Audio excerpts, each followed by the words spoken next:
大家好，欢迎收看《震惊最前线》，无马看中国，我是主持人张宏林。再次感谢大家收看我们的节目。首先有一个好消息告诉大家哦，就是我们震惊最前线的团队，我们即将在4月、5月左右，我们会到美国、加拿大，会访问许多这个包含我们过去帮忙很多的这些来宾，还有一些我们这个敬仰已久的这些专家学者我们会特别到美加来访问他们，也谢谢他们愿意接受我们的采访，所以我们在第一线可以提供一些最棒的一些采访的一些内容即将在我们节目当中来呈现，所以请大家期待。我们震惊最前线无马看中国的团队这一次的美国、加拿大的访问之行我们希望透过这一次的访问，可以让我们所有的观众朋友得到一些最重要、最及时、最宝贵、最深度的内容。所以记得锁定我们频道。那最近的节目，当然大家很关注这个俄罗斯入侵乌克兰，所以大家都在讨论俄罗斯的代价。当然，从表象上来说，有人会把俄罗斯过往跟阿富汗的战争里面提到说这个俄罗斯在阿富汗10年战争都没有现在这个打了6周不到2个月所遇到的事情，这个面临的这个场重的这些伤亡来得大。那当然更不用讲西方世界也因为这样的一个事件形成了一些更高度的警觉跟共识所以我们今天就来谈谈俄罗斯入侵乌克兰的代价。那我们很开心邀请到透视中国的高级研究员，也是台大政治系的荣誉教授闵居正老师。闵老师你好。主持人洪林老师好，各位观众朋友大家好。是老师，我想我们当然对俄罗斯的部分就严厉的谴责。我必须说啦，我们可以有几个指标来看出俄罗斯到底是不是已经引起全球的公愤。不过我们在谈到俄罗斯所付出的代价，这个也是我们大家很好奇，真的吗？他真的到目前为止他有付出一些代价吗？老师您怎么看呢？我想最容易看到应该就是军事上的花费嘛。这个从古到今大家都晓得战争是很花钱的。第一就是你要出动这么多人呢，这个装备了、后勤了、补给的这一大部分。第二，这些人每天都要吃饭的。是，对，每天要吃饭。你说出动了20万军队，然后大家每天吃饭，你光是准备个3餐呢，那就是60万份呢，一天就这样就60万份。就是你不及时准备，你准备着这个干粮让他带着呢，那本身也是一大负担，所以这个东西就很难算。这个东西他自己可能有个账，但是从我们外面来看，但我们会看到几个问题第一是财政的负担，就刚刚讲的，比如说一个飞弹大概多少钱，然后你被打下一架飞机大概多少钱？比如我们讲的14亿了、12亿等等，那么你毁损一辆坦克多少钱？你现在毁损了400-500辆，所以这初算可以算得出来。再来就是经济，所以经济就是说你原来不是跟大家做生意嘛，那现在你被制裁了，然后那别的不要说制裁了，就光是打仗你要运东西出去都不容易，你这航运什么受阻了，然后这个运费提高了，经济会受影响。然后再来就是外交，所以譬如说这个大家制裁你了，然后就又碰到什么人就谴责，或者说甚至有更激烈的这个回应等等，那这是外交上的代价。那再有就是政治生命的代价，也就是说发动战争人呢，像这次讲就是普京吧，他如果打得很顺利，打得很快，那国内的声望可能完全不是问题，然后国际上大家就谴责一下，但是可能也就默认了。但如果说你打那么久，然后这些很多不幸的事情，像你刚刚说这些屠杀这些事情慢慢公布出来之后呢，大家的观感就不一样。你说几百年前人类用战争解决问题，然后一打仗就屠城，大家会觉得残忍，然后会谴责，但是大家就认了。但今天好像不是了，对不对？今天你看到说，一地方不要说大规模屠杀，杀了几个人，大家说，他是平民，你为什么可以杀他？因为简单说，就1战、2战以后呢，大家对战争想法不太一样，大家觉得战争是一件不人道的事情。我们不鼓励国家去使用战争或暴力解决问题，我们只是说国家到最后时刻万不得已的时候，你只好使用武力去捍卫你自己的国家利益。这个我们是可以接受的。所以俄罗斯这些动作呢，今天大家看起来觉得说，对你威胁不是这个样子，为什么你要这样做？所以大家觉得说比较不可谅解的第一点，对战争来说大家就不可谅解。第二就是战争当中呢，1、2战以后大家已经规范说，不可以攻击平民，然后不可以攻击老弱妇孺。现在看见俄罗斯军的似乎是无区别的残杀，看到很多呢，好像是这种行刑式的枪杀法，所以大家觉得说，那你是犯了战争罪，那这个是明文规定的，所以看后面呢怎么追溯。所以你要说嘛，其实代价，俄罗斯付的代价非常高，但乌克兰代价也不会低了，所以你要打成这个样子。那我想今天大概就集中谈谈这个俄罗斯的外交代价吧，大概就这样，就是外交上它大概现在承受了哪些打击、哪些制裁等等。是，我想这个外交的部分当然也是大家现在角力，因为过往的经验可能大家会觉得说你欧美就是叫一叫，因为全球经济体系的这种绵密的串联。所以老师这次的外交有不一样吗？有什么代价？我觉得这次重得多吧，对不对？你就相比之下。大概我现在简单说一下，我们可以从几个角度来看吧。一个是俄国跟乌克兰的关系，一个是俄国跟欧美国家之间关系，包含欧跟美。再一个就是跟欧盟之间的关系，它跟国家还不太一样。再一个就是北约，那再一个就是这些外交呢，返回来就对俄罗斯自己呢造成哪些冲击？大概可以从这几个面向来看。第一个，我们先谈谈乌克兰吧啊，乌克兰大概一个最直接感觉就是。原来乌克兰内部呢是有点纷乱，那么俄国一打下去，发现说这次除了东部这些原来亲俄的传统亲俄地区之外呢，大概其他地方呢都相当团结。当然，现在乌克兰好像这边那边也抓到一些就是俄国特务了或俄国间谍，也就是说他是乌克兰人，但他心向俄国，所以帮俄国做一些谍报工作。那不管是有偿的、无偿或自愿的，或者说这个真的是这个被分派的什么等等。所以除了这些之外呢，我们看到这个乌克兰呢空前团结，这是第一个。第二个呢，乌克兰团结是有目标的，也就是说，因为你俄国来打我，所以我们是针对你来团结。那这个背后就有一个非常强烈的仇恨因素。过去坦白说，我们晓得乌俄的关系呢，其实不错的。那你说，对了，乌俄之间他们曾经统一过300年，那后来现在分开来了。简单说，对有些乌克兰人来说，他回头去看过去几十年历史，不要说看几百年，他光看在俄国、在苏联底下生活70、80年里，他觉得说我受不了，因为你是一个一党专政，然后你非常暴虐。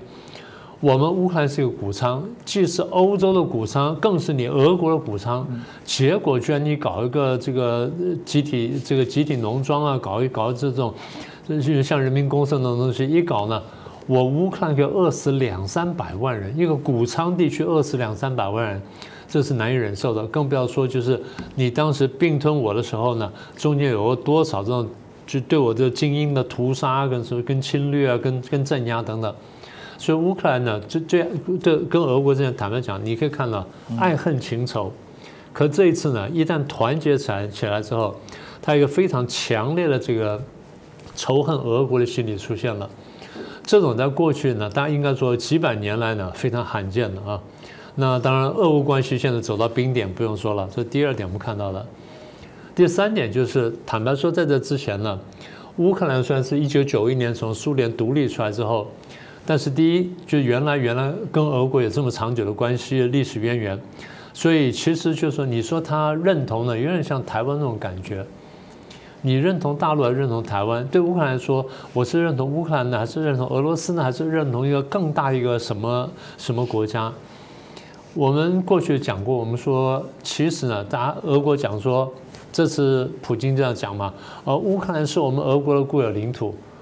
后来就有这些乌克兰人说：“别开玩笑了，应该是我说你俄国说乌克兰固有领土，因为原来你是从基辅大公国分出去的，我们是先有基辅大公国，然后就中间出了叛乱分裂了，然后你逃出去了，然后建立莫斯科大公国。所以我是不是应该讲说，你俄罗斯是我乌克兰的历史上的一部分？是不是应该这样说话？”那好，那么也就是说，原来双方关系基本上真的是我中有你，你中有我，不能说是水乳交融，但至少双方是非常密切的。那么也就是密切到就是说，这个认同呢，好像不是那么1分为2的。但这一次呢，这一打下之后，我们刚刚讲的仇恨心理哈，这仇恨心理呢，很容易助长什么东西呢？就敌我的分别。就一旦你说认同说我是什么人的时候，那我的边界就出现了。一旦我的边界出现之后呢，那就有你、他跟他们什么等等。好，那么在你他们当中，你就分什么呢？分朋友、敌人跟这个不好不坏人或中立分子，你会这样分。也就是一旦这种族群意识出来，我们或者叫做民族主义吧，或叫国家意识吧等等。一旦这出来之后呢，你就会划分界限，然后这个我群跟他群之间界限出现了。出现的界限不见得是坏事，因为这坦白说哈，你要往深看的话，它有一个基因认同的问题。也就是说，哎，你们这次出国就有感觉了。你在台湾呢没有什么感觉，你看到都是这样的人。你一到了纽约，一下机场发现说，哎，人种都不一样。然后哎有白人居多。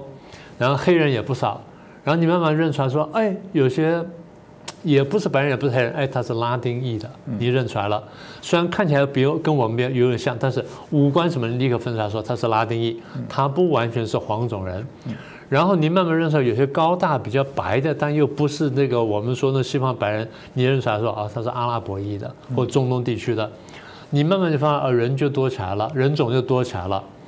好了，你越走呢，你进入美国越久，你会发现说，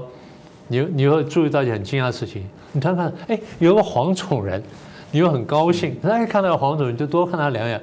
你发现他也在看你，为什么？这就是基因。所以乌克兰跟俄国人呢，原来在血缘上是非常近的，基因上非常近的，但是现在这种政治跟战争因素呢，使得他这个认同切开之后呢，他慢慢就辨识出中间那个很细微的地方出来。我不是说人种的辨识，我讲什么那种味道的辨识。就是说你一看说，哎，他跟我不一样。所以我第一就讲说，他只是人群的分别，但现在的感觉不是，现在带有什么？现在带有血腥味。这种分野中带有血腥味，你侵略过我，你杀过我家人，然后你杀过我亲戚朋友。我的这个儿子的教父骑脚踏车去买牛奶，就在路上被你们打死了啊，中了2枪什么等等，他可以记得许多血腥事情。所以这种事情一旦出来之后，不但这个分野拉开，就人群的分野拉开了，而这个对自我的认同加强，所以这两者是相互影响的。那最后结果就是说，现在你要乌克兰再回到当年乌俄关系啊，我看非常困难。而这个东西，这种现象呢，就是慢慢投射到国际上去。大家对俄国呢，原来印象已经不很好，就历史上啊，欧洲国家都不喜欢俄国，因为俄国扩张侵略太长时间了，而且大家觉得俄国太贪婪，太喜欢占小便宜，所以大家对他印象一直不好。虽然俄国一直觉得很冤枉，俄国说你们也侵略我们呢，然后你们也有强大起来侵略，瑞典也打过我，波兰也打过我，然后这个什么，立陶宛过去强大时候也打过我，然后这个罗马帝国什么这些都打过我，然后所以说我现在活下来了，好，那我觉得很冤枉啊。结果现在我强大了，然后你们又觉得我怎么样，所以俄国觉得冤枉，俄国一直觉得说我是欧洲的一部分，为什么你们老是不接受我呢？但是欧洲人老是觉得说，你不完全欧洲，你很野蛮，你跟我们不一样。而东方人更不会接受俄国，一看出来你长得跟我就不一样，所以根本你不是我的一部分。而俄国很冤枉，就是他老是觉得说他要认同欧洲，但是欧洲却不接纳他。所以这么一来呢，就使得说我刚刚讲说两个民族、两个文化，那现在变成一个很明确的两个国家之间这种应该是仇恨的对立。当然，最后我想还特别强调一点，就是使得今天乌克兰今天这么团结的一个原因呢，我还特别要称赞一下泽连斯基。泽连斯基这个喜剧演员出身呢，之前大家都没有想到说他有这么强烈的第一呢这种战斗力，然后再这种国家意识。而这次他恰如其分扮演了一个领导者的角色，而这个角色呢，对于凝聚乌克兰的团结跟战斗呢，我相信有很大的帮助。所以我常讲，我说Zelensky 呢，他只要将来不再出什么大纰漏，他在乌克兰历史上啊，他会变成一个近代的民族英雄。这个可以理解哦。那泽伦斯基当然不只是团结了乌克兰哦，有人说你要谢谢普丁哦，为什么呢？回过头来说，现在这个说来哦，这个是谁的代价，要看用什么角度好跟不好。不过有人说，真的要很佩服啊，普丁哦，有能力让美国跟这个欧盟哦至少在这近期来讲是前所未有的团结。老师，你觉得这说法对吗？他当然有一点道理了，我们必须这样说。因为一个团体会团结，我刚刚讲了，很大程度是因为外敌的因素。对，我们刚刚都说了，中国历史上就像你几千年形成一个中华民族，怎么形成的？不断的被外敌入侵嘛，然后慢慢经历了共同灾难等等，然后形成了这种认同感。那美国跟欧洲关系应该这样说，就是其实美国那时候看那个90年代哈，欧盟要开始统一的时候，其实心情是很复杂的。早在大概1950年代呢，因为当时2战刚刚结束嘛，大家很担心说德国兴起什么等等，所以一方面在防范德国再兴的同时呢，突然的发现说，苏联兴起了。苏联不但兴起了，它是挟着意识形态、夹着强大的军力等等兴起了，所以大家赫然发现说，我们刚刚才打败了德国，就突然间面临一个更强大的共产主义的苏联，那我们现在怎么办？所以当时欧洲已经有团结的想法，可是欧洲刚刚才经过战争洗礼，所以非常脆弱。所以美国进来帮忙，提供马歇尔计划，慢慢帮欧洲复兴。欧洲强大到一定程度之后，就建立就慢慢形成什么煤钢同盟啦、共同市场啦，然后什么原子能协会啦，什么等等。好，等到这些一步步开始走下去的时候呢，欧洲国家越来越觉得说，我们有进一步团结的必要。最大的这个诱因呢，或者说不能说诱因啊，刺激因素就是苏联的威胁。所以苏联的威胁使得欧洲开始越来越巩固，慢慢的就出现了欧盟。那当然一个关键因素就是苏联的瓦解。苏联瓦解之后，你说威胁小了，威胁小主要是这一部分，还有另外一部分是什么呢？苏联原来非常强大，美国非常强大，所以美苏的力量呢，就是这种几乎见缝插针，是全球就笼罩住了。现在苏联力量后退了，瓦解了之后，后退了之后呢，美国也没有力量填补全部地方，剩下空间谁来填补呢？谁有兴趣，谁有力量，谁来填补？欧盟应运而生。所以欧盟的出现很大因素就是为了填补苏联瓦解之后，然后美国前进之后呢，还没有能够掌握的那一块空间。好。所以欧盟这样的慢慢形成，然后开始往前了。欧盟往前的过程我就不细说了，简单说这过程呢有分有合。那当然最戏剧的一幕就是英国离开。在这个过程当中呢，美国看欧盟呢心情复杂。一方面希望说你团结一点，然后去对抗俄罗斯，因为我怕俄罗斯会再起来。另一方面我也很担心，因为我毕竟现在是老大，你要强大起来的话，你要跟我争霸的。欧盟团结起来之后呢，面积呢比美国小一点点，大概是500多万平方公里上下，美国是900多万，是美国一半，但欧盟加起来经济比美国大，所以你说美国心里乐意不乐意，它有点复杂。所以美国在俄国威胁大的时候，就希望欧盟团结去对抗俄国，而俄国一弱的时候，美国希望说欧盟你也软弱一点，甚至分裂，然后不要跟我美国来竞争，所以美国心情很复杂。欧洲国家看美国心情很复杂，他们自己有内部的竞争，德英法有自己的竞争，英国现在出去了，德法的竞争欧盟的领导权。另外一方面，他对美国心情也复杂。一方面就是我希望美国来帮我对抗俄国，另外一方面我又不希望美国插手我内部事务，因为我也想强大起来。所以美欧关系呢是有裂痕的。那你刚刚讲说俄国帮助欧美团结，不错，这是第一个观察。第二个观察就是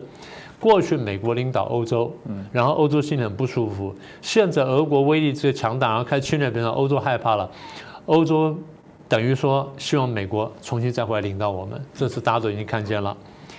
但是我们也必须说，美国跟欧盟的团结呢，应该是有时效性的。什么时效性呢？就是我刚刚讲那句话。俄国或者是前苏联威胁越来越大的时候，美欧会比较团结；但俄国的力量威胁开始变小的时候，美欧就开始分裂。其实这次我们已经看见了，这次俄国去打乌克兰，然后美国跟欧洲想说我们来制裁它，欧洲基本同意，但步调是不一样的。至少欧洲很多国家跟美国步调不一样。简单说就是，欧洲国家跟美国跟俄国的经贸关系是不一样。欧洲国家依赖俄国比较多，美国依赖俄国比较少，所以美国制裁比较容易，欧洲国家制裁比较难。所以英国也讲了嘛，只要你俄国不侵略它，然后你退兵，我就不制裁你，讲得很清楚。但美国不会说的话，美国想说，我看我能把你制裁到多惨，我再来慢慢研究。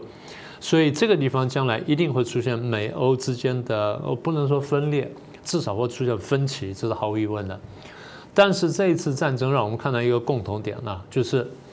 美国跟欧洲不管它有多大争执，第一反专制，这点是肯定的；第二呢，反侵略、反暴力，那这点是同意的。是哦，刚刚提到的欧盟跟美国，因为这个俄罗斯入侵乌克兰之后产生一些改变啊，其实大家有另外一个名词就是北约组织啊，所以这个俄罗斯入侵了乌克兰之后，显然造成了刚刚讲的欧美的团结，但也造成欧洲内部的团结跟所谓的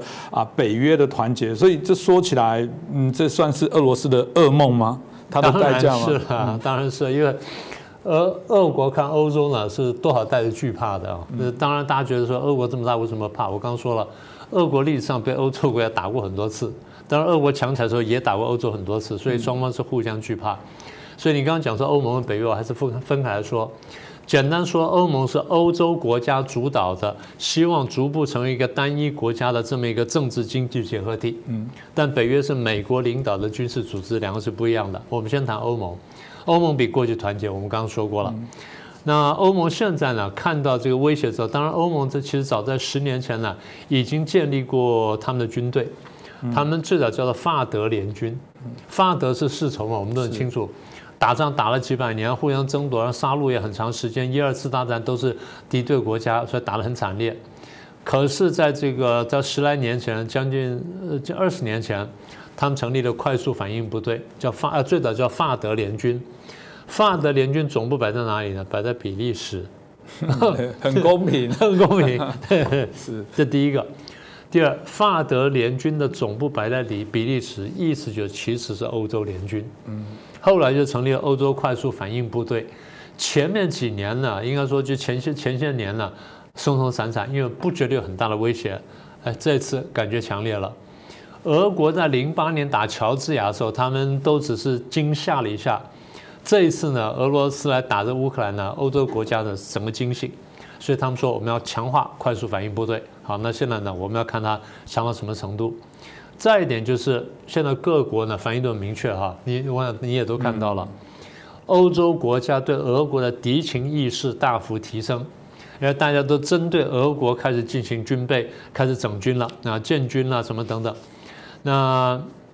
欧盟也讲说，我们这个宣布要接纳乌克兰，所以这句话讲到底就是，如果说欧盟正式接纳乌克兰之后，理论上欧洲的军队可以帮乌克兰打仗，但是北约不进来，所以北约不进来就是美国不用进来，但是欧洲国家进来。你说光是欧洲国家打俄国打不打得过？过去大家认为打不过，因为大家对俄国印象还留在苏联那个时候。苏联时候是一个有3亿人口的，然后500万军队的，然后军力第一强大的，经济力第2、第3强大的这么一个大国。所以今天大家还用苏联角度去看俄罗斯。俄罗斯今天人口呢，生产1亿3千万到4千万，是原来的1半以下。然后领土少了500万平方公里，包括很多很富庶的地方，然后很多矿产丰富的地方。然后最重要就是它的军队跟过去来说，坦白说今非昔比。所以欧盟呢，跟过去呢，相比来说呢，面对俄罗斯呢，第一它警觉性高很多，第二强大很多。我想这次大概俄国真正吓到就是他把德国吓醒了。德国因为过去有战争经验，然后他也很懊恼，所以长期来说，我建立很低限度的国防军。现在不是，这次需要讲说，第一，我立刻拨1000亿下来，然后立刻强化军队；第二呢，我把这个国防经费呢提升到2%。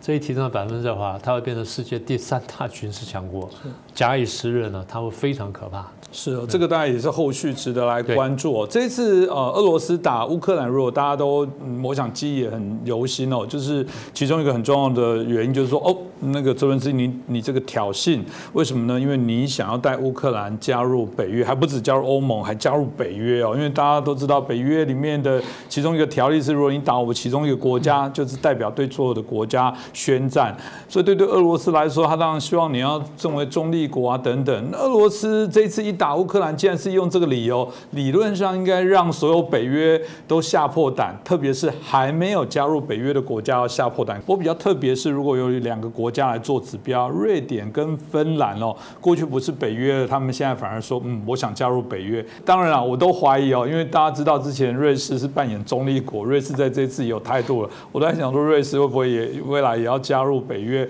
所以这个显然又跟原来这个普丁就认为说我这个震慑你哦，会让北约解体，结果没想到反而更多人想抱团加入，这算不算是意外的一个？应该说弄巧成拙吧。弄巧成拙，对。是北约原来是针对俄罗斯来的，针对前苏联来的，然后后来是针对俄罗斯，没有错。从一个角度看是北约东扩，但你反过来看，为什么苏联瓦解之后，这么多原来的苏联的这个卫星国也好，或加盟共和国，迫不及待要参加北约？所以你仔细看这过程，你真的去详细看这过程，不是北约东扩，而这些国家迫不及待的西进。西进原因就是我怕你俄罗斯。我不怕北约，虽然看起来北约比较强大，我反而参加比较强大一边，因为我怕你会欺负我。今天情况就是这样，所以俄罗斯讲的话呢是倒果为因。那么对了，这次当然俄国这样打了乌克兰之后呢，对北约这些国家是很大刺激，所以北约美国的就立刻宣布说，我们加强北约东翼的力量。北约东翼的力量就是贴近俄罗斯周边国家，这叫东翼。简单说，波罗的海3国是。爱沙尼亚、拉脱维亚、立陶宛啊，这3国，再来是波兰、捷克，然后罗马尼亚啊、德国，这些是很明显的，就是北约在这边就进驻了。我不是说自己本身强化，我说北约把力量投到这里来，或者战机了，或者演习了，或者武器了，或者人员等等啊，这第一块。第二块就是我刚刚讲的，大家现在看到美国的重要性，美国的角色。所以就在前2、3个礼拜吧，美国就宣布说，我在挪威要进行一场大演习，几十个国家，然后非常大规模，讲明了就是我就是捍卫挪威的安全啊。这第2点。第3点呢，在这个过程当中，俄罗斯呢，就像你说的，为了震慑北约，然后说要吓唬你们，结果呢，他3月初吧，派了几架飞机出来这个巡航。巡航最后被人家发现说有2架飞机带有核子武器，然后飞到什么地方呢？飞到瑞典边界。这下大家就炸锅了，大家想说你什么意思？你飞机飞过来已经很不礼貌了，你还带核子武器，什么意思？不是说可以带核子武器，而是你真正他4架飞机有2架飞机真正携带核子武器，所以大家就说你这个太不可接受了。你发动战争已经不可接受，你用核子武器威吓我们更不可接受。所以这么一来，就出现你刚刚说的，瑞士宣布放弃中立立场，瑞典跟芬兰呢现在明白讲说要加入北约，将来会有更多国家会立刻宣布说我要参加北约。波兰更狠，波兰说我认真考虑让美国的核子武器进驻我这边来，那你现在怎么办？所以我刚刚讲说，你本来想说北约威胁我，你这动作一来说，大家觉得说你对我们的威胁更大，所以我们更要去靠近北约。所以现在看起来就是说，北约呢，在有外敌的情况下，或者有一个很明确外敌之下呢，现在有了目标了。过去当然是有目标，但过去的目标有点模模糊糊，现在目标越来越明确了。再来，我们看到北约的整体军费会增加，北约的演习会增加，甚至呢，就像你刚刚所说的，会有更多国家宣布要参加北约，而且北约会见到他们。这个我想也就是普丁应该没有预期到的，这个当然就是我们过去谈到的误判哦。这个误判当然更大的伤害会来自于这件事情哦，这个入侵乌克兰，发动这个残暴的战争之后，对俄罗斯本身会产生什么问题？老师刚才也提到过，如果我们刚刚虽然谈的是外交上面临的问题，但老实讲，我相信他们现在更面临到更急剧的内部的一个变化，这个压力锅到底会怎么发展啊？但整体来说，这个对他自己到底造成了什么样的影响？我想大概这东西现在全面平稳困难，我们就说几个比较重要。第一个，它被踢出 SWIFT 系统，就是国际的银行那个交换系统、交易系统，那对它的国际贸易呢会有很大冲击。第二是多个国家都要进行经济制裁啊，不买东西什么等等，所以它生产什么将来造成困难。第三呢，他又把北溪2号关掉了，然后德国现在开始后悔说，我北溪2号是一个错误的决定，所以大家说俄国可以用这个不卖天然气去这个制裁人家，反过来说你不卖天然气的时候，你俄国的财政会受到极大的打击的。这第3块，第4块呢，就在现在最新的这个制裁没有宣布，但是我们看到就是普京本人跟他这些寡头朋友这些银行账户呢被冻结了，他们在国外的资产呢现在移动不了。所以这些加起来呢，少说对他的经济、外贸、财政各方面都会受到重大打击。所以，俄国的民生出现困难了，我想几个月之后呢，会慢慢浮现。那老师要不要针对这次我们今天在谈论这个俄罗斯入侵乌克兰所付出的这些相关代价的这些面向的部分，如果到目前为止，因为6周了，老实说，就是还是很难过看到无辜的平民受伤。但对于恶霸，对于俄罗斯目前看起来也没有要收手的迹象。老师，你有没有最后的一些总结呢？大概一个就是我刚刚说的吧，这样走下去之后，俄国的财政跟经济会碰到很大的困难，然后它战争本身也会碰到很大困难，大概会有点无以为继的情况。那第二部分就是当经济困难到一定程度之后呢，社会有可能出现动乱，而社会动乱到一定程度就可能出现政治上的动乱，也就直接威胁普京本身的政权。那么对国际社会冲击，我觉得现在才刚刚开始，但我想特别提醒大家就是。可能我们会相当快的面临了粮食危机，所以这点呢，大家要密切注视。我觉得这个当然是两面刃啊。我们过去在节目也谈到，常讲做杀敌1000，自损800，然后部分做经济任何的制裁，一定联动受影响，特别在全球化这么紧密的一个状况。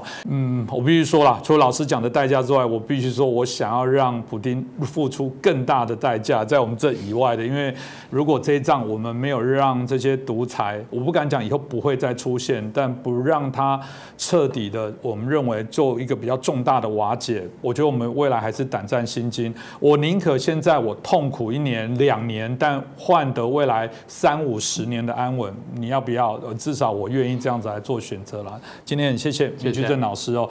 带来这一次的我们很清楚的俄罗斯在这一次入侵乌克兰之后所必须付出的一些相关的代价，我们也跟大家来分享同样也再次在说明说，我们震惊最前线的团队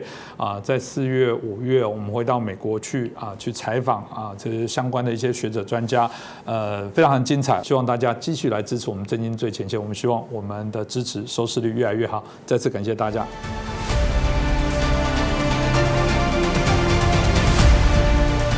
各位震惊最前线的好朋友们，我是主持人张宏林，欢迎订阅我们的频道。也记得打开小铃铛，掌握最新节目通知，让精彩评论不错过。更欢迎留言、转传影片。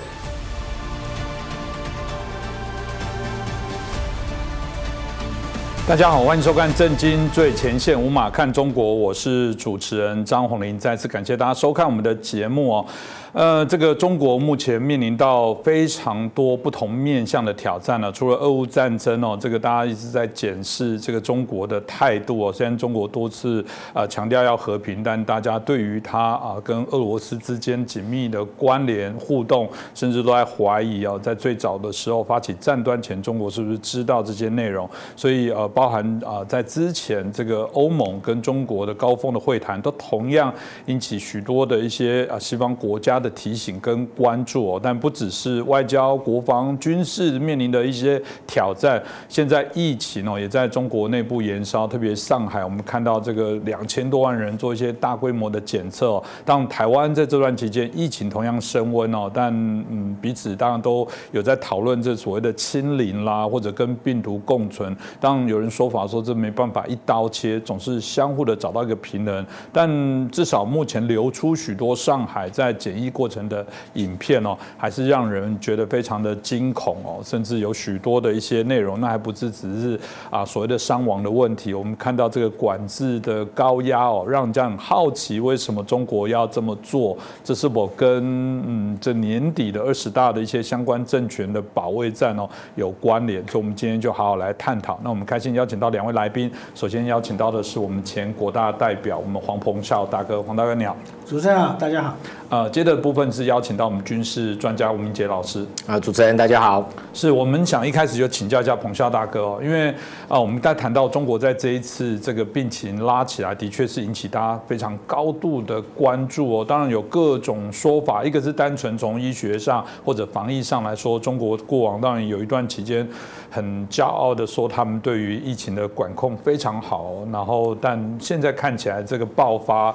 的确引起了许多的一些恐慌哦，因为连日的确诊数同样是都一直在所谓的创新高哦。那这个为什么在这一次的防疫要用这么高压的方式？我们看到连武警都进驻了。不过上海显然因为人数这么多，这种包含很多人谈到了小孩子被强制分离，包含这个物资资源不够，大家搞不清楚到底这个上海在这一次为什么用这么严格的方式来管控？是单纯的防疫吗？还是真的就我们刚刚在谈到谋略上来讲，会不会跟中共未来这个接班梯队哦，谁没做好，可能未来就要出局有关？那甚至可能会不会延烧到习近平这部分？彭孝大哥怎么看？是的，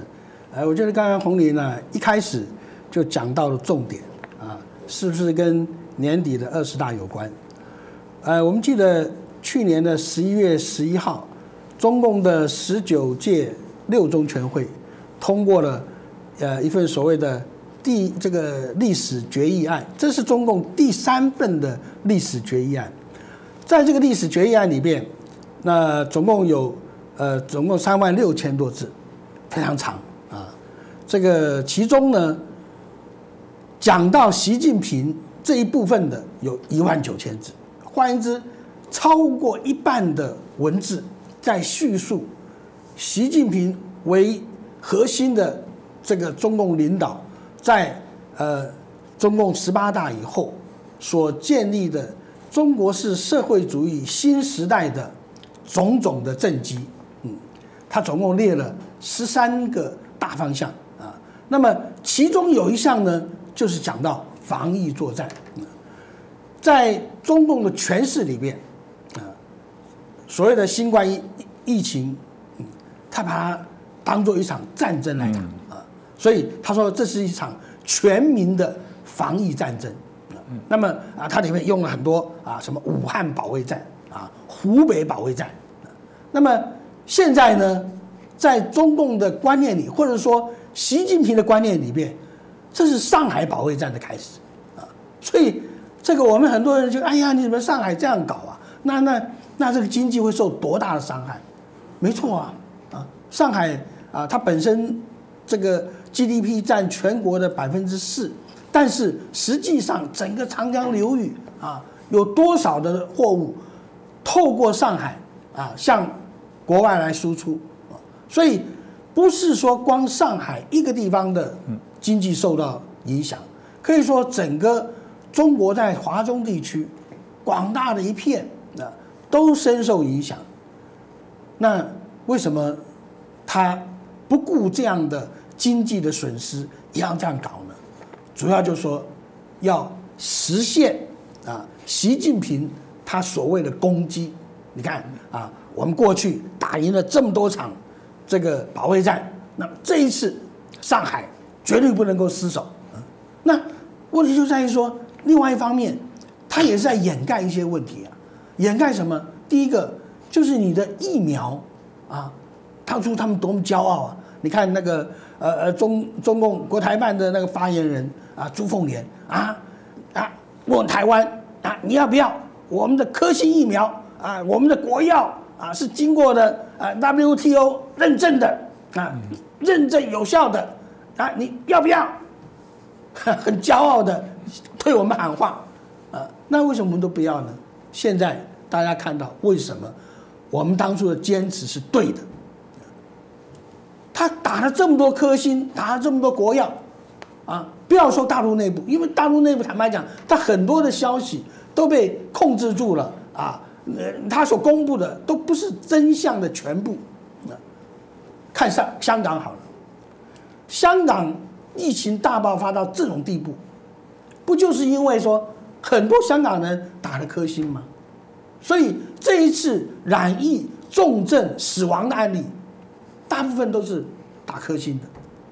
所以这里面就是到底中共的这个科兴跟国药这个疫苗有什么问题？中共永远不会告诉我们真相。第二个就是说，这样的它的所谓动态清零有没有效果？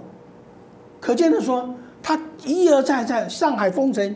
已经是封了很多别的城以后的这么一次的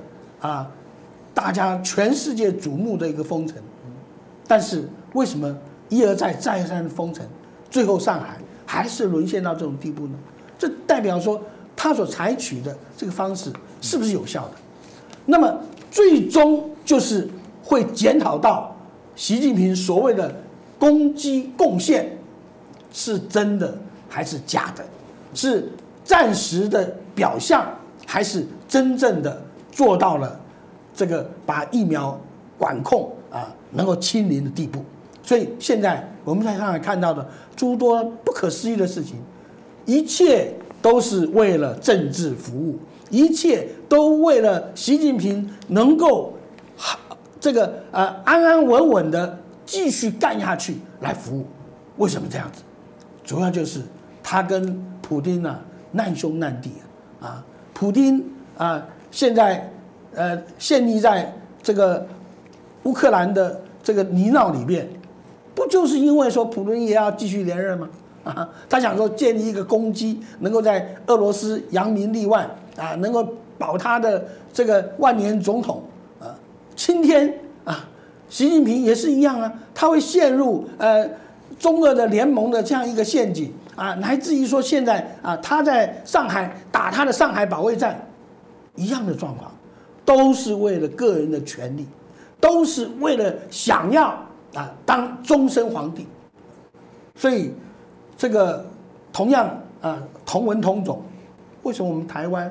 采取完全不一样的刚才洪也讲到嘛，对不对除了我们自我的这个管理以外，很大一部分也在于说我们这个制度不一样，我们是公开透明没有一点点可以虚伪作假的，对不对那么在这种状况之下，反而使得台湾的疫情得到科学的、有效的、合理的，然后既没有影响到国民的生活，也没有影响到经济发展，而有效的管控疫情的发展。这就是昨天蔡英文总统所讲的新台湾模式我觉得这一点是非常值得我们珍惜跟骄傲的。同时呢，我们也希望中共能够真正的放下那种不必要的那种自尊自大的心理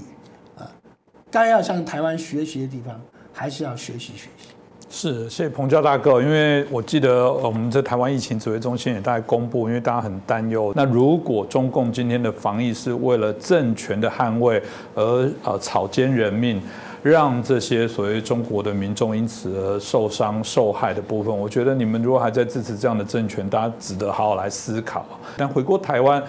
到底面对这个新形态的一些战争该如何来做？那以台湾我们在谈到这个战舰来说，大概26艘左右的一级战舰，大概有其中大部分都超过25年，那其中我们4艘既得舰甚至超过40年左右，所以比较起来讲，当然都是这个过去旧一代的这些战舰都需要来做提升。那台湾在2016年事实上也有通过了一个叫镇海计划。那2018年照理应该开始有这个我们的船开始要来造舰，不过老实说过了6年这部分好像一直都卡关，有许多的问题大家搞不懂到底怎么回事，到底它的问题出在哪里？那我们就请教一下明杰老师，怎么回事？这个镇海计划看起来这么重要，台湾也陆续政策上朝向这个不管是飞机或者战舰都朝向国造的部分，但是应该是很重要的计划，到底卡关的原因是什么？好，我先在谈镇海计划之前我们先确定一下大的方向，就是说今天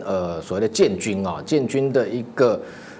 等于说评估的标准要看威胁在哪里那解放军对台的威胁有哪些状况那确定威胁状况的情况之下，再来回过头来说我们要达成什么样的防卫目标。好，那现在当然因为解放军这几年军费大增，那断的打造这个舰艇，各式不管是这个055万吨级的驱逐舰也好，或者是052C、052D 哦，那如果再加上054、056这些舰艇加一加，可能就超过上百艘。那不要讲其他舰艇，合计大概355艘。那等于说这样的一个大量舰艇，当然让外界认为说台湾的海防是不是受到威胁啊？那确实是哦。那对台湾来讲，我们要确保台湾自己本身的安全来说，我认为海上特别是海军的主要的目标分2个层次。第一个就是说平时的时候，基本上你要有足够的舰艇能够等于说维护我们的领海的安全，让它不能入侵我们的海域这是平时。第二个就是说战时的时候，当然解放军他当然要这个夺占台湾，他一定要跨海，所以你必须要能够看如何的情况之下，让他这个没有办法完成渡海的这样的过程，然后同时还有要避免让他对台进行这个所谓海上的封锁跟包围。好，那要达成这样的目标，我们需要用什么样的舰艇那过去传统上来讲过去海军一直有一个思维，就是说。本来那时候台湾面临中国的威胁，大部分是把它着重放在西岸，纵然有千枚飞弹的威胁之后那所以过去如果以汉光演习相关的作战计划的防御来讲，海军通常在第一个时间点，如果万一台湾遭到解放军第1击的情况之下，都会把所有的军舰输破到东岸，那等于说避开这个第一波的袭击，那保存海军的战力。那输破到东岸之后，再组成所谓的这一个支队，然后中间譬如说必须要有这个海上的机动的指挥中心，那同时配合要有具备比较强的防空能力的这个作战舰所以我们看到过去刚刚讲到是26艘的1级舰的构成，中间为什么后来买了4艘的记得舰呢？记得舰那时候。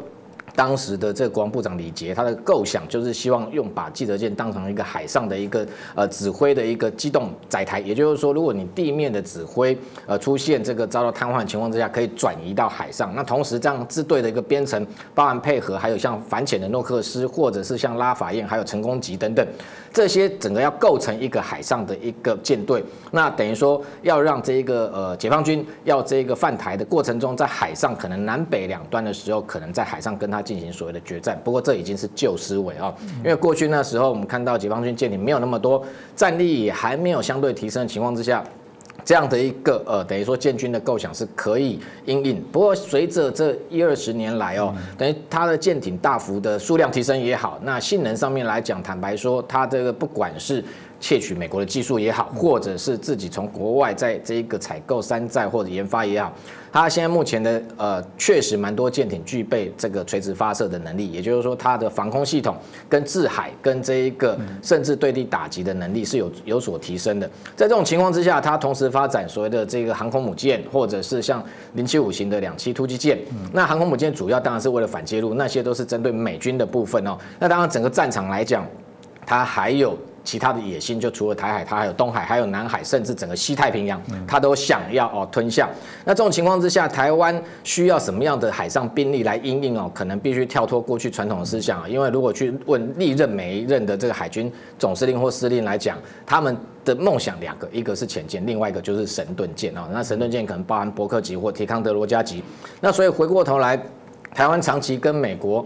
提出这个伯克级神盾舰的这个采购需求，那并没有获得比较明确的回应。当然，美国先提供记得舰4艘给台湾，那当时的说法是说，台湾要先熟悉这种所谓大型这个作战舰艇，特别是上面的战斗系统比较新的情况之下，要能够先操作，然后后续看状况，台海的防卫需求，再去看是不是提供台湾这个神盾战斗系统的这个伯克级那这种情况之下，变成说，后来当然，海军内部也认为不排除自己国造自己国造研发来发展类似像这种小神盾级的这种所谓巡防舰，可能速度上会比美国提供给台湾要快。所以这样的一个背景之下，就产生了所谓的镇海计划那镇海计划本来确实是早年，其实我们当年在国造成功级的时候就有打算打造所谓的小神盾，那错过那个时间之后。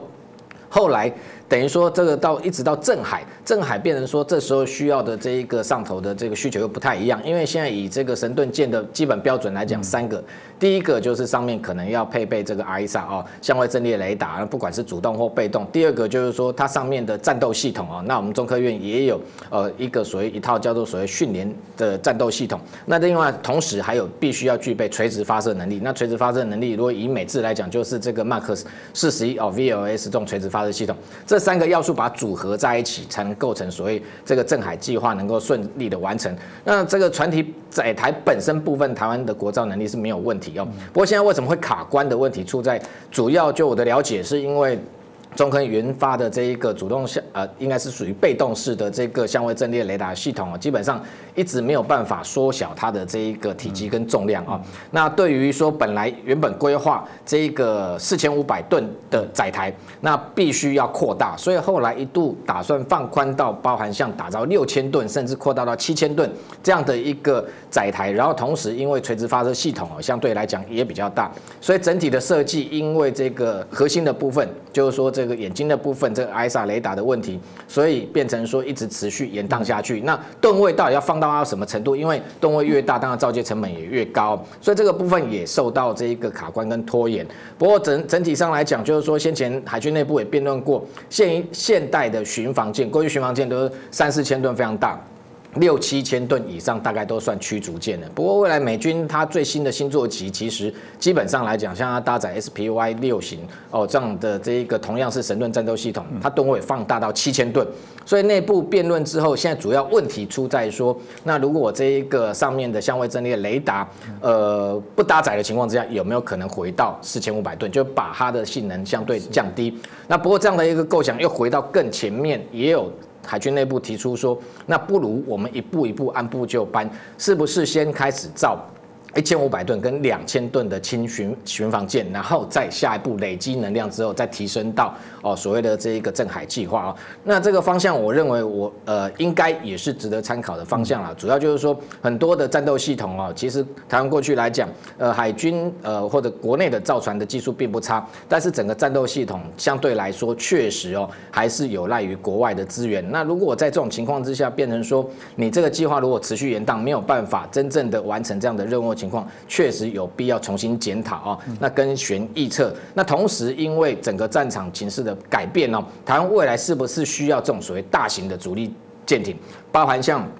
过去来讲，台湾非常喜欢的这个神盾伯克级神盾。那神盾它过去的任务其实它是为这个海上的航空母舰进行护航带到护卫。它强的地方是在它的防空系统，神盾主要是在侦测空中目标。那整个战系来讲，因为反应非常迅速可以是锁定非常多的来袭目标，那避免航空母舰遭到饱和攻击。那台湾采购神盾的目的是什么？是不是我们有这样的需求？我觉得这也必须进一步厘清。那同时还有一个最关键，就是台湾的国防预算有多少，在财力相对来讲比较紧缩的情况之下，必须要有效的利用，也就是说你要采购 CP 值比较高的这些装备那所以整个战场的情势已经转换那这次俄乌战争看到算是以陆战为主，但是在它黑海的部分，你也看到，在这一个奥德萨是俄军一直想要拿下的一个重要的据点，不过迟迟拿不下。一个很重要就是海上兵力恐怕也不足，而且最近也陆续传出说有俄罗斯的这些都算是不错蛮新的包含像巡防舰都被这一个乌克兰自己研发的像海王星360P 这种反舰飞弹给击沉。也就是说，反舰飞弹未来会不会在海战上面扮演跟这次俄乌战争中反坦克飞弹一样的角色，就以小博大，以比较廉价的飞弹去击毁比较高价的军舰呢？我觉得这也是台湾未来可能可以参考的目标。那当然现在同时也在做了，就是说我们跟美国采购包含像400套的这个暗制鱼叉飞弹，自己国造的熊2跟熊3超音速飞弹都有机动发射车，然后机动部署的情况之下，对于我刚刚讲的暂时你要达到的目标，就是避免它这个兵力跨海这一块，我觉得已经逐步在强化。那主要是平时在巡防的时候，你还是不能没有舰艇。那这种情况之下，变成说先前也在发展所谓的沱江舰。那沱江级舰基本上700吨，那后续要打造12艘连海巡的，还有平战可以转换的总共24艘来讲，某个程度在台海来说，在巡防平时就是说避免中国的军舰入侵台湾，或者企图要控制台海的这个水道，目前来讲，我觉得某个程度应该是可以这一个因应相关的任务。那当然，轻巡防舰台湾还是有需求，因为毕竟台湾是海岛国家，也是需要一定程度数量的一个舰艇才能捍卫平时台海的安全。但是真的战时的时候，我认为反舰飞弹的一个数量的增加跟配置的需求，我恐怕应该可以朝这个方向更进一步。是我刚刚这个明杰老师所说的部分，当然也是我们谈到了这个台湾也在做进化学习啊。从某个角度来说，还好当初还没做，因为钱花了，到时候要转弯还有点难。半开玩笑，就是说现在反而重新因为俄乌战争的时候重新来思考，所以怎么样避免这个第一级就瘫痪？我想这件事情一定让不止台湾我相信全世界各国只要面临到外部的压力、外部侵略威胁的部分，一定都会做一些思考。在这次也明显的感受到这个通讯的重要，这部分大家请教一下彭潇大哥。显然台湾在这个部分应该说原来就有了，那这些事情之后更能来印证原来的方向是否正确，是否需要做调整。就像刚刚谈到军舰国造必须要做的一些转换，彭教授怎么看呢？是的，这个其实乌克兰战争呢，给全世界的所谓的军事专家们也好啊，或者说军队的指挥官也好，大家都有一个重新要检视跟检讨过去的一些的思想观念、战具等等的这样的一个契机。当然，对于海峡两岸的军队来讲也是一样啊。我想刚才明杰也讲了，对岸也在思考啊，我们更要思考，因为我们绝对是一个被攻击方嘛，对不对？但是这个问题对台湾来讲，不是从乌克兰战争才开始。其实台湾的这种所谓的战场经营，可以说从我们到这个国民党政府到台湾来以后，这样的一个战场经营就没有停止过啊。那么最早的战场经营呢，更是这个我们是延续了日本日本在二次大战末期的时候，在台湾有一个整个台湾的所谓的堡垒化的这样一个计划，虽然没有做得很完整，但是基本上也是有相当大的一部分啊。我们在至少到台湾来的前20-30年，基本上就在日本的那个台湾堡垒的计划里面沿用他们的很多的设施啊。那么后来陆陆续有很多的变化譬如像说，我是1976年从军校毕业开始到部队去工作那么我第一份工作呢就是卫戍台北我那个单位呢是当时所谓的天下第一师台湾唯一的一个所谓全摩托化的重装师，就是333师，我们叫普光部队因为它是最早从黄埔建军第一教导团开始发展出来的部队所以这个我后来呢在那个师里面被调到这个155炮的这个营去代理营辅导长。那个时候呢我记得说我们那时候是155炮是在现在的五股那边当时我去的时候我就觉得很纳闷，怎么会在这个地方呢后来这个不久我们有一个军炮兵的演习我才发现说原来是这个道理。为什么呢？因为我们在淡水河的两岸都有炮兵阵地155炮的口径很大，威力很强，但是军炮兵演习让我发现还有威力更强的8英寸炮。8英寸炮就是823炮战的时候，一炮把厦门火车站夷为平地的那么那是在我们军炮兵的炮兵群里面所配置的。所以说我才知道原来我们首都的防卫是这么的严实那么除此以外，我们以前在林口驾训，我们这个军校1年级暑假的时候去接受这个运输群的驾驶训练，我们在开那个大卡车在哪里开？在林口开。那时候林口一片茶园所以你开大卡车刚开始，当然大家手忙脚乱，会有很多状况，所以在那里面也不会撞到人，所以顶多就是把那个有时候有把农宅给这屋角撞了一块或什么的损失不会很大，但是你看看现在林口变化有多大？为什么？我记得我们那时候的军长叫柏龙贵他就讲，他说林口台地是中华民国的命脉所系为什么呢？它台地嘛是一个高高的平台那么它正好汉治了淡水河汉治了这个所有到首都台北的所有的桥梁，所以只要林口被共军占领了以后，台北就无险可守了那么林口过去下湖呢，现在就是所谓林口发电厂那边，以前那边也是非常容易登陆的地点但你的还有一个地方是哪里？淡海，就淡水河出口那个地方，也是一个主要会，因为他说他们一登陆上来，沿着淡水河就打进来，很快对不对？所以现在你再去看林口，看不到茶园了，都是房子、高楼大厦，一个新的市镇叫林口新市镇。各位不要以为那个是都市计划，那不是都市计划，那是个国防建设。那个时候为了说让林口台地成为说共军没有办法空降，那么你就把它作为一个市政建设。所以跟王永庆这个台塑蒋经国特别要王永庆说，你这个地方你去计划做一个也给你发财，也让我们国防得到那个。那淡海新市镇看到没有你以为是个都市计划吗？也不是，那也是个国防计划，就让那个地方成为一个市镇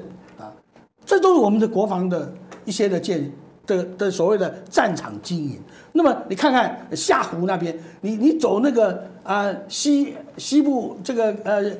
西滨公路，你去看看，我很喜欢走那一段，看那一段我就回想我过去在那边续防的状况现在那个我们那个西滨公路是高出那个地基好几公尺那就等于是个城墙一样，对不对？所以我看了我就想说，真的我们做了很多这方面的，而且滨海我们用很多大型的鱼礁，3公尺很大的那种三角形的鱼礁，一方面护鱼，二方面也是造成登陆上的困难。所以譬如像说雪隧，我们事实上当初在建雪隧的时候的考虑，那时候没有像现在这么多车那为什么会想要建个雪隧呢？是根本的考虑就是一个国防建设的考虑，因为当初蒋经国先生开拓东西横贯公路的时候，为什么是蒋经国先生亲自带队那也是个国防建设，让我们东西的这个交通兵力的调度能够这个比较顺利。雪隧当初的就这样子，所以当时做的时候就考虑到国防需求。那么现在等于是把它曝光了就说但除此以外，我们也知道我们在东部什么嘉山计划等等的很多其实这些的国防建设，我们一直都在做，这种战场经营我们一直都在做，也是就是我们海峡两岸的军人共同读的《孙子兵法》里面所告诉我们的先为不可胜，以示敌之可胜。所告诉我们的要藏于九地之下，这就是我们所做的很多作为。当然，我们也让这个对岸要了解，这一次普丁犯的错误，在兵法里面，《孙子兵法》里就讲过：主不可以怒而兴师，将不可以运而起战。你看多有道理当初普丁之所以会说要对乌克兰进行特殊军事行动，坦白讲，他有很多情绪在里边，他不是很理性的思考所以说这个一怒之下，结果真的他付出非常惨重的代价。所以在这里，我们也希望说，这个中国方面的这个领导人要保持头脑的冷静因为对中国来讲，动武的危险相对来讲，中国的危险更大。我想这一次俄乌战争对于解放军来讲是一次救赎。为什么说是一次救赎呢？因为习近平应该瑟瑟发抖的发现说，还好他没有动手啊！不要以为美军不会来啊！不要以为啊美国人拒战啊！你看看啊，他所谓的俄爹哈，中共一向把俄罗斯当成是他的这个祖师爷，他很多武器都山寨俄罗斯的嘛，对不对？而且他也认为俄罗斯很强啊，结果你看看什么样子啊？美国没有出手嘞。就打成这个样子。如果换言之，就是说，如果中共敢在台海动手的话，它的下场会更惨。为什么？因为你不管你是登陆作战、跨海作战，你不管是海上的攻击或者是空中的攻击，你都必须要有相当一段时间绝对的这个空优跟海优存在。但是看看美国的这个印太战略啊，它的整个这个计划里面，中共有没有这样的可能？有这样的空窗期，让他能够没有。如果有的话，他反而更小心了，因为那很可能又是另外一个乌克兰陷阱啊。中共一旦陷进来以后啊，就怕什么？这船到中渡啊，就渡海渡到一半，哎，美军来了啊！因为现在的美军要来，也不过是几十分钟的事情，从加手纳从这个琉球过来，其实很快的。跟过去的概念完全不一样了，所以在这里也让我们海峡两岸大家有一个共同的认知啊，中国能够有机会在国民经济建设上有很好的发展，我们是非常祝福中国的这个老百姓，但是中共记得千万不要折腾，稍微过了几天好日子，就开始拿一些什么伟大的计划，什么民族复兴啊，什么一带一路要开始折腾，一折腾的结果，又走回头路去了，又走倒退的路去了。所以这样子，真正的国家的目的是什么？国家目的不是要你成为多伟大，而是让人民能够安居乐业，让大家能够好过日子。这当然是我们正常的国家这么想。我们都知道，中共最重要的部分是延续党的政权，让党的命脉不要断掉。当然，回到刚刚彭教大家提到这第一站的部分怎么去守护台湾，当然有许多的这个做法，过往也在讨论哦。其中有一个说法叫不对称的作战哦，在这一次我们看到了成为这个城镇战这种巷弄战的部分。有人就说是吗？台湾未来也有可能会进行到这样的一个战争形态的改变。那台湾到底透过这一次的一些战争，台湾要如何来续命？到底该怎么走？这部分，我想除了刚刚军舰的讨论以外，明介大概有什么其他的一些建议吗？我觉得从这次俄乌战争我们观察，当然对台湾来讲有非常多可以借鉴的地方那当然，乌克兰到现在可以打出这样的战果，基本上甚至还逼退俄军的攻势。那我觉得中间大概关键几个层次，第一个，我觉得最核心的就是在政治上的坚强的抗敌意志这个是首要关键那当然，特别是领导人的抗敌意志那有了领导人抗敌意志也不够，还有全民的抗敌意志所以全民防卫也非常重要。所以这次我们看到这一个乌国的总统泽伦斯基甚至后来开战没多久，美方其实评估说可能基辅守不住，都要撤离他坚持不撤那死守到底，我觉得这也是一个他能够维护自己这个等于主权一个重要的关键。那所以领导人我觉得非常重要未来台湾势必不管现任，当然大家不会去质疑，但未来的领导人绝对不能够让台湾的民众有所质疑，说他在面对中国武力威胁的时候会屈从于这个北京这个非常的重要，这是核心。那在核心之后我认为这一次俄乌之间双方打的一个是看不见的战争那最主要就是说，因为过去如果很多人军事在看，都看对方这个武器的数量、火力有多强、兵力有多多这些有形的兵力的评估。但是实际上这一次俄乌战争，我们看得出来无形的战力非常的重要。除了刚刚讲的抗敌意志之外，还有一个非常重要的，在这一次我认为是这一个。算是很明确的验证，就是叫做战场管理。战场管理如果以美军提出的概念叫 C4ISR，C4 就是4个 C，4个 C 就是这个指挥、管制、通讯然后这一个情报，然后还有 ISR 就是这一个等于说抱歉，刚刚还有一个资讯最后这一个还有勤监侦ISR。那这个部分其实我们可以看得出来，就是说现代化一个高科技的战争，比的不再是传统的兵力谁拳头大。而是要看谁出拳快、出得准啊。那这个才是能够赢得这个战争重要的关键啊。那所以这一次俄罗斯过去来讲，大家都一开始认为说，哇，20万的大军，然后俄军的装备确实在这个过去的评估也是算是相当的先进哦。那怎么会打成这个状况啊？那当然就是我常在讲，就是说我们虽然是研究这个军武，但是我一直认为武器是死的，人才是活的。这些武器都是透过人在运用哦。所以这一次我们看到乌国他用非常灵活的战术战法、游击战的方式刚刚谈到不对称、以小博大，都是在战场上发挥这个关键。特别是获得 ISR 勤监侦的能力那不管是乌克兰自己本身的无人机也好，当然外界也都认为说，美国跟北约从背后提供非常的多它的这一个不管电侦机或者这个预警机或者各式的情报机都在波兰边缘不断的徘徊。从空中掌握所有俄军的一举一动那其实我觉得俄军特别是普丁就是太过于高估自己。其实，在战前就已经美军已经全面的都监控他的一个行动，但是他还是认为自己一定能吞下乌克兰，这就是标准的骄兵必败那进去推进到乌克兰之后，才发现说整个战场不如他的想象所以这一个中间的武器发挥关键是一个都靠这一个战场的指挥管制。那战场指挥管制另外一个重要的核心这一次也比较少人在谈的，就是真的指挥管制都是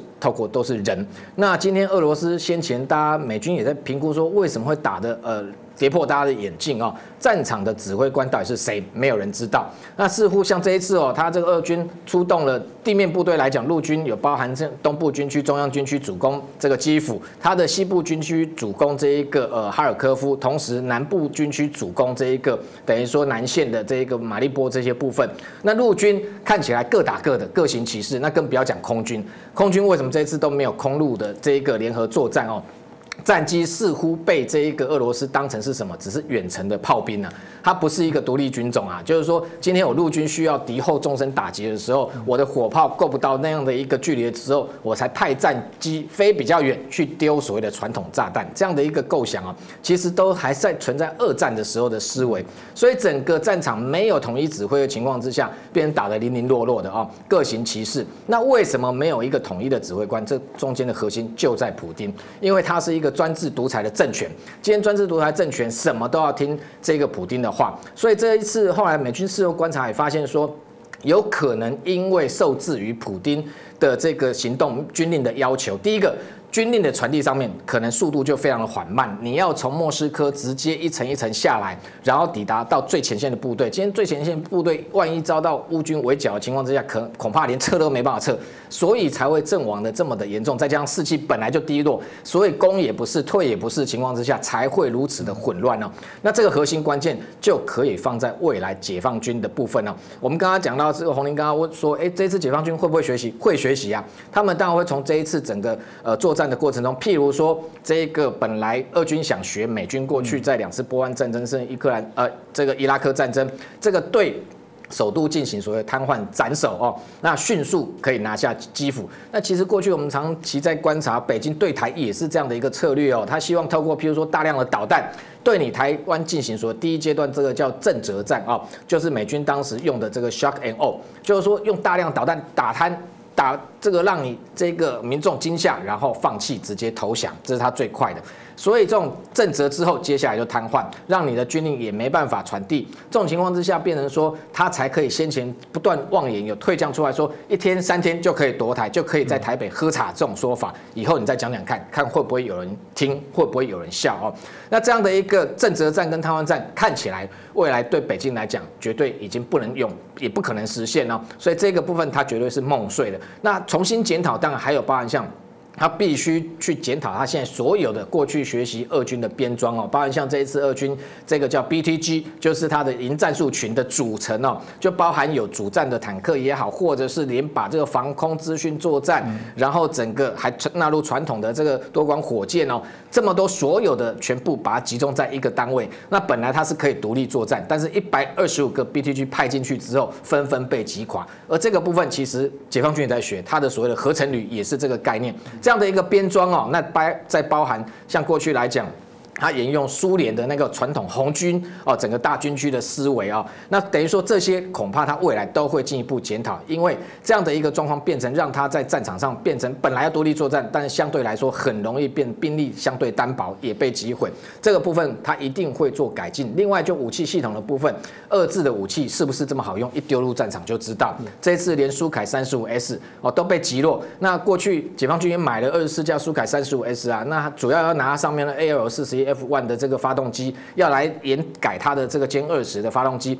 那这些主战装备，那更不要讲，苏凯30 SM 也被击落，苏凯30 SM 都比卖给解放军的苏凯30 MKK 或 MKI 要来得强，航电系统都比好，都同样被击落。所以这一次看到大量的地面的防空飞弹，都还不是性能更好的爱国者只不过就是刺针这些低空的，那用乌克兰自己 S300P 或 V 型这种比较算第一个等级的都可以击落这些战机的情况之下，那解放军未来同样要用这些战机来威胁台海，特别还要跨越台海这样的情况，对他来讲是不是还有所谓的赢面这些他都会全面检讨。不过回到最重要的核心就是说我刚刚讲到说整个政治体制也是俄军这次挫败的一个重要原因。我刚刚讲战场上 C4IS 前2个就指挥管制，指挥管制的核心又在哪里？在于这个国家政治体制，如果还是专制独裁，未来解放军不管怎么样的学，怎么样的重练，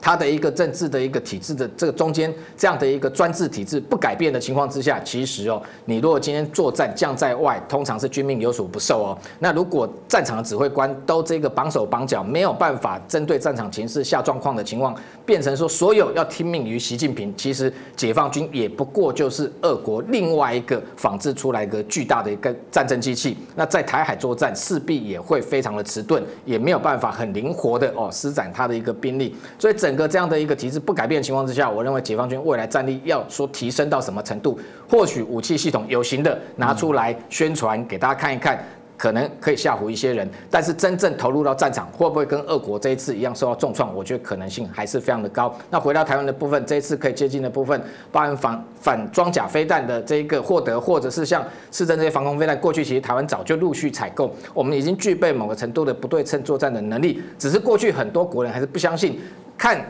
这个表面认为说，哇，它数量多，它火力强，就一定可以压倒你。但这一次乌克兰对台湾其实就是一个最好的示范，用这种灵活的战术还是可以以小博大。那当然中间关键未来我觉得对台湾有帮助的，包含像无人机的发展，这当然一定要加速因为无人机这一次算是真正的，虽然过去有双亚战争，但是那个是属于比较低阶的无人机战争，这一次是整个纳入整个作战防卫系统里头，发挥非常大的一个关键，不管是侦察或者是打击特别是未来台海，我认为这个部分也会是未来台湾自己防卫取胜的一个重要的一个核心。所以台湾我觉得大家对自己要有信心了特别是台湾自己有这一个非常多的高科技的技术，也有很多晶片的能量应该全力在发展。这一次包含像无人机，包含像卫星或者整个电子战这些看不见的战争的这个层面，那对于解放军第一个如果最好当然是可以嚇阻避免战争发生。那万一这个习近平还想学普丁，也还是有误判的动作那台湾也可以有效的来自我防卫。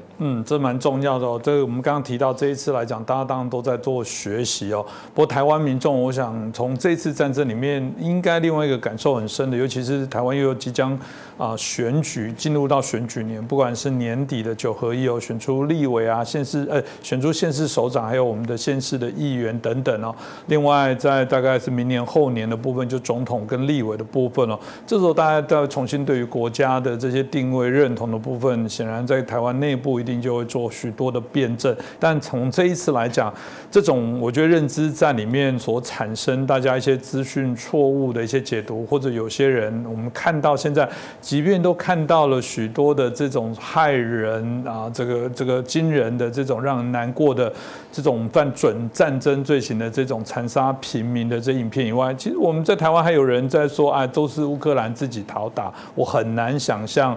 在台湾内部还有这些声音，如果这些人持续的对于台湾进行这样的声音的宣传，我刚刚提到了，这会让中国进行误判，会认为说，看吧，这个台湾人，你看还有很多人心向祖国啊，你看这个现在民进党又在打压谁如何干嘛，而没有去持平去看，这本来就是台湾多元声音的其中一环，这个我觉得也是另外一种可能产生的一些危机哦，加上网络的各式各样的一些假讯息哦，我想从这些战争里面，台湾一定要好好的学习，好好的我们做好自我的一些防卫哦。这还是我那句老话，我觉得其实我们现在做好万全的备战，其实才是止战的最好的方法。那今天很谢谢我们2位来宾哦，谢谢我们彭潇大哥，谢谢我们明杰老师哦，但也谢谢大家的收看。如果喜欢我们的节目，也请大家订阅、转传、按赞、分享。那也谢谢有许多的一些留言哦，未来有机会我想我们会努力的跟大家针对大家的一些讨论，跟大家做一些互动。当然每次的留言，我想我们的我还有帮我们甚至许多的来宾，还有我们制作的团队，其实都有看到的，都很谢谢大家的支持。那也请继续给我们更多的一些鼓励。再次感谢大家。